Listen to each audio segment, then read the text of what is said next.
नमस्कार, स्वागत है आपका न्यूज बाइस्कोप में। इस वक्त तमाम अहम खबरों के साथ मैं हूं आसिया।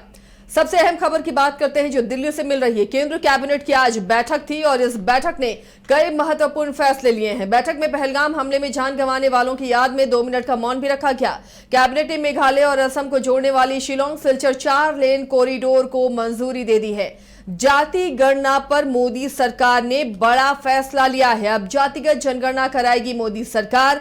आगामी जनगणना के साथ ही ये जाति जनगणना कराई जाएगी, जो इस वक्त की बड़ी खबर बन गई है, क्योंकि पड़ोसी राज्य बिहार में इलेक्शन होने हैं, चुनाव होने हैं और लगातार जो विपक्ष की पार्टियां हैं वो जाति गणना की मांग करती रही हैं।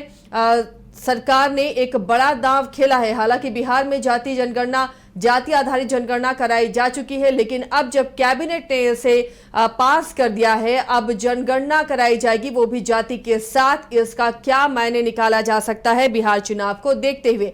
आने वाले दिनों में अब बंगाल में भी चुनाव होने हैं, यूपी में भी चुनाव होने हैं, तो जो हिंदी पट्टी के राज्य है वहां पर इस फैसले का क्या असर पड़ेगा, इसे समझने की हम कोशिश करेंगे। हमारे साथ दिल्ली से सहयोगी दीपक जुड़े हैं और बिहार संपादक इसके राजीव भी हमारे साथ जुड़े हुए हैं।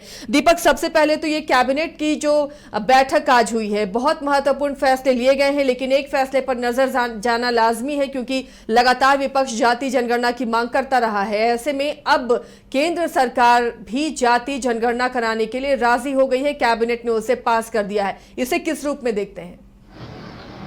देखिए, बिल्कुल जिस तरीके से आज कैबिनेट की एक अहम बैठक हुई, ये बैठक जो है काफी लंबी चली। तमाम कैबिनेट के मंत्री जो थे इस बैठक के अंदर शामिल हुए हैं और इस बैठक में पहलगाम आतंकी हमले को लेकर भी चर्चा हुई, जिसमें 2 मिनट का मौन भी धारण किया गया। तमाम मंत्री जो थे अपने अपने जगहों पर खड़े होकर जो पहलगाम आतंकी हमले में जो शहीद हुए हैं उनके प्रति जो है मौन धारण करके श्रद्धांजलि अर्पित करी।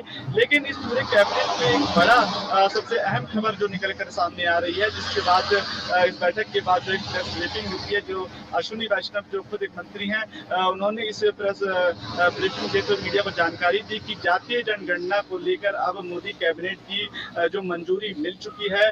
मोदी सरकार जो है अब जातीय जनगणना जो है वो कराएगी और ये जातीय जनगणना की खबरों के बाद जो है तमाम गलियारों में एक हलचल से मच गई है, क्योंकि इसके पीछे का कारण मैं आपको बता दूं कि पहले विपक्षी जो दल थे वो लगातार इस बात की मांग कर रहे थे कि मोदी सरकार को जातीय जनगणना जो है वो करानी चाहिए। लगातार ये मांगे उठ रही थी। सरकार की तरफ से इस मामले पर कोई सीधे तौर पर जवाब वो नहीं मिल पा रहा था, जिसके बाद लगातार जो है इसका विरोध भी किया जा रहा था। क्यों सरकार जो है इस मामले को लेकर अपनी बातें आगे नहीं रख पा रही है, इसको लेकर तमाम तरह के जो दल थे वो अपनी अपनी प्रतिक्रियाएं रख रहे थे। इसके साथ कांग्रेस लगातार इस मुद्दे पे हावी बने हुए थे।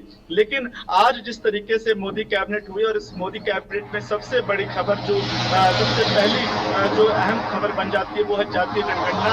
जिस तरीके से बिहार विधानसभा चुनाव नजदीक है और ऐसे में मोदी कैबिनेट की पहली जो ये अहम फैसला है, उससे आप ये समझ सकते हैं कि बिहार विधानसभा चुनाव को किस तरीके से काम करने का जो पूरी प्रक्रिया है, पूरा जो कदम है वो सरकार ने ले लिया है। और जातीय जनगणना से अमूमन जो है सरकार को फायदा तो होगा ही होगा, इसके साथ साथ बिहार आगामी चुनाव से पहले अगर ये चीजें लागू होती हैं और जातीय जनगणना अगर की जाती है तो निश्चित तौर पर एनडीए और मोदी सरकार को इससे एक बड़ा जो फायदा है वो होने की उम्मीद है। जी चलिए दीपक, बने रहिए हमारे साथ। बिहार संपादक भी जुड़े हुए हैं उसके राजीव जी, ये जो कैबिनेट के फैसले हैं, कई अहम फैसले लिए गए हैं, लेकिन बात जाति जनगणना पर आकर रुकती है।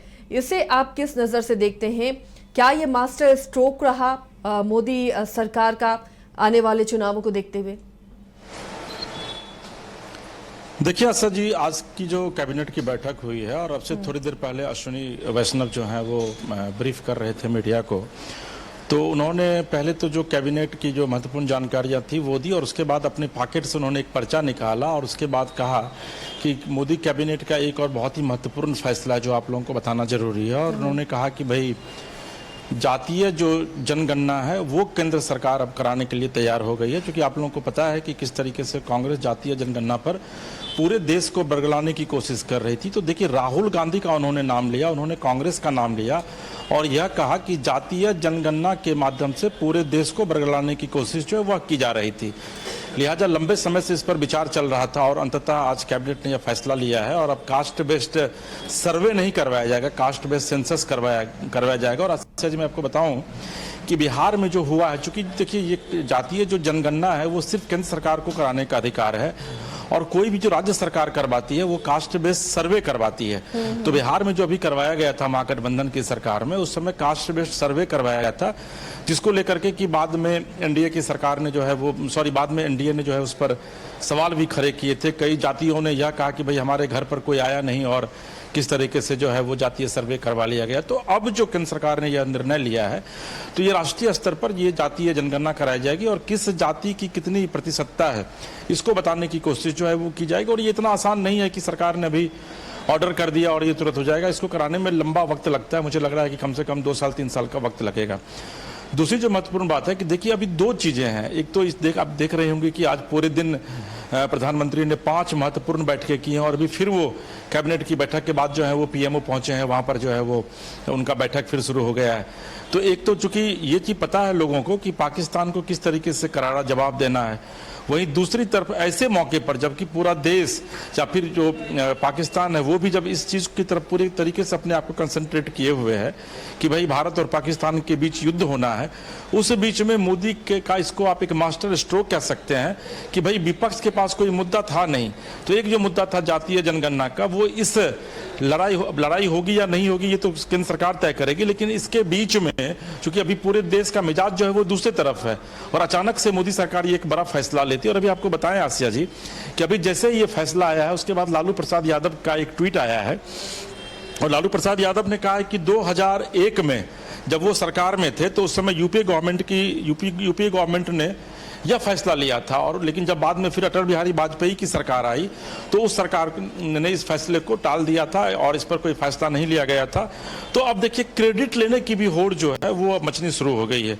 दूसरा मैं आपको ये बताऊं कि 2021 में जनगणना को कोविड-19 महामारी कारण जो है वो टाल दिया गया था और जनगणना आमतौर पर जो सरकार का जो नियम है उसमें है कि हर एक 10 साल पे आपको कराना है। तो 2021 में यही मोदी सरकार जातीय जनगणना करवाने जा रही थी, लेकिन उसको फिर टाल दिया गया था और फिर विपक्ष ने इसको इस तरीके से उठाया कि लगा कि नहीं भैया एक बड़ा मुद्दा है और जानबूझ करके जो जाति विशेष है पूरे देश में उसके अधिकारों में कटौती करने की कोशिश की जा रही है। और आपको ये भी पता है आसिया जी कि विपक्ष लगातार ये डिमांड करता रहा, हालांकि विपक्ष नहीं बल्कि जगदेव बाबू बिहार में बड़े नेता थे, उन्होंने यह कहा था कि भाई 100 में 90 शोषित हैं तो 90 भाग हमारा है। तो वाकई में तो उसके बाद तो 1934 के बाद तो फिर जातीय जनगणना पूरे देश में कभी हुई नहीं, जो कांग्रेस का ही शासन काल था, लेकिन जातीय जनगणना करवाया नहीं गया और इसकी मांग जो है वो लगातार लंबे समय से चली आ रही है।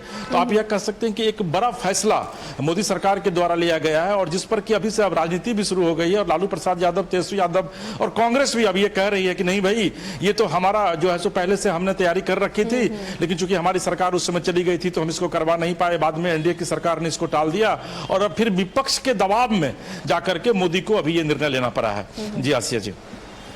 चलिए, तो अब राजनीति है और राजनीति में तो कुछ ना कुछ कहना ही पड़ता है। फिलहाल शुक्रिया आप दोनों का इस तमाम जानकारी के लिए। तो अब मोदी सरकार जनगणना के साथ ही जाति जनगणना भी कराएगी। अब इसे लेकर रिएक्शंस आने शुरू हो गए हैं। वो रिएक्शंस भी आपको हम जल्द ही दिखाएंगे कि विपक्ष के नेता इसे किस तरह से ले रहे हैं, क्योंकि आने वाले दिनों में बिहार में चुनाव है, अगले साल फिर बंगाल और यूपी में चुनाव होने हैं। तो ऐसे में फिर किस तरह इस फैसले को देखा जाए, क्या ये चुनाव को देखते हुए फैसला था, वोटों को साधने की कोशिश थी, इसे कई रूप में अब विपक्ष की पार्टियां भी ले रही हैं और इस पर रिएक्शंस भी आने शुरू हो गए हैं।